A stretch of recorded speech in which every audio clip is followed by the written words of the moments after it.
So my name's Hamish Carter. I was a professional triathlete for probably about 15 years and retired in 2006. Hamish is really kicking into his stride.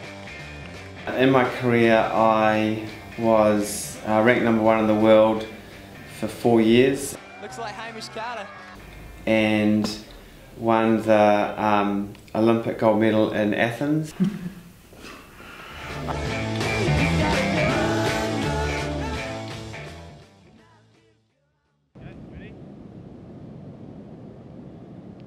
I think I grew up around a family that was very, I'm pretty sure active. I think everyone was good at sport. I think for me it was just at a really early age, it was my identity, and I could stand out on my own in sport and be good. Ever since I was pretty young, I remember John Walker he was a runner, and he won a gold medal at the Olympics, and I think that was a bit of a driving force for me. I don't know why, it just was. So that was behind a lot of why I did what I did. It wasn't so much that that's what I wanted to do, but in a sense there was something in that which sort of had meaning for me. So and sport was that place where I felt the most capable, I guess. I think sometimes Mum and Dad felt like, oh, you should actually go and get a job. This sport you're playing is really not going to go anywhere. But to their credit, I think they just let it happen, either because they couldn't be bothered, or they thought, no, we should just support you in this case. So it was a really great way to go. I think it gave me a sense of huge amounts of trust for me, that they said, just you do what you need to do and we'll support it. Yeah, never really tried to talk me out of it, which is pretty cool. The Kiwi, Hamish Carter. What a day for Carter, following in the footsteps of the great Richard Wells. A strong swim, a solid bike, and what looks like a 32-minute run. Put that all together, and presto, a bronze medal for New Zealand at the World Championships. And next year, the Worlds will be hosted by New Zealand. The hop and a skip for Hamish Carter. When I finished school and I started training for triathlon, that was like a job at that point where it was quite full on. So I was probably training between 3 and 4 to 5 hours a day, sometimes 6.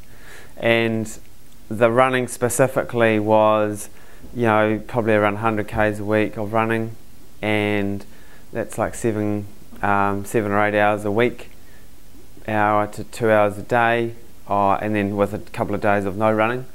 So as far as the running goes, that's just one aspect of the training. You're doing that all day, and so it's a really big part of it's a job really, yeah.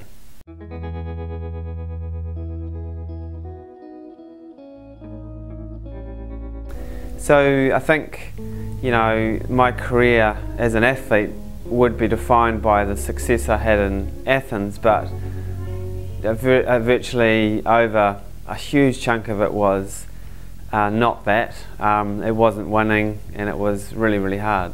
Very tough indeed, and he'll be up there in the swim. So the inaugural men's Olympic triathlon is underway. Sydney for me was, most of my career was heading towards that date, and going into that race I was ranked #1 in the world, so I was pretty favoured to win it. It was just across in Australia, so a lot of New Zealanders were there, and it felt like almost the home games. And it was my first Olympics, so it was huge amounts of pressure in a way, and I hadn't really figured out how to manage that. I think I went into the Olympics thinking that to race at my best I had to sort of control that environment and block out all the distraction. But that became so overwhelming that by the time I got to the start line I was a bit of a wreck, mentally a wreck, and I thought I was okay because I'd sort of tried to talk myself into it, but I wasn't ready. And yeah, coming 26th was pretty hard to take. It took a few years to get over that, and but at the same time, it was sort of the making of me, because I learnt the most from the experience of Sydney. I learnt more out of that race than I had for the last 10 years, I think. But it was just a really, really hard way to learn the lesson.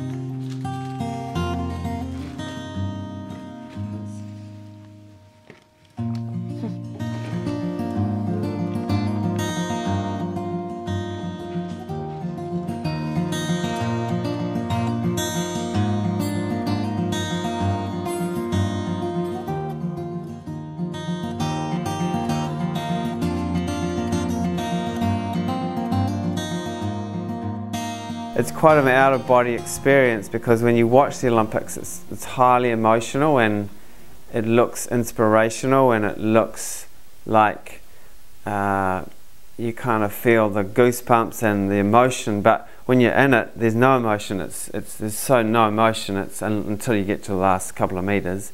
So again, it's the split side of your personality. There's this real clinical piece, and then just before you cross the finish line, you finally realise what you've just done, and it's like, then the other side switches in, and it's like, whoa. And then that's pretty cool, because then you did what you wanted to achieve. He started as the favourite, but 4 years later, back he comes onto the blue carpet. They won't catch Hamish Carter now, and I don't think they'll catch Bevan Doherty. It should be 1 and 2 for New Zealand. What a day, what a magic day. Down he comes, Hamish Carter about to win the gold medal in the men's triathlon. You kind of practice to try and win that race for years and years and years, and when it finally happens, it doesn't seem real.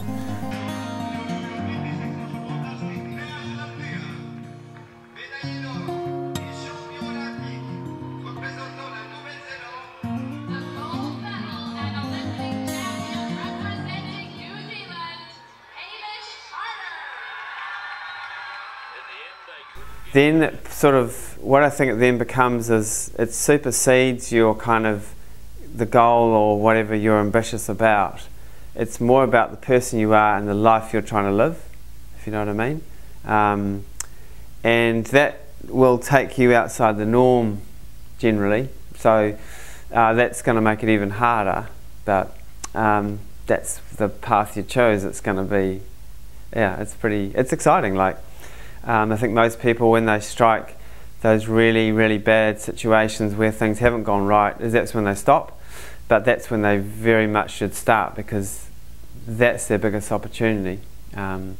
It's just you deciding what you're going to do with it, and yeah, continuing or stepping away. So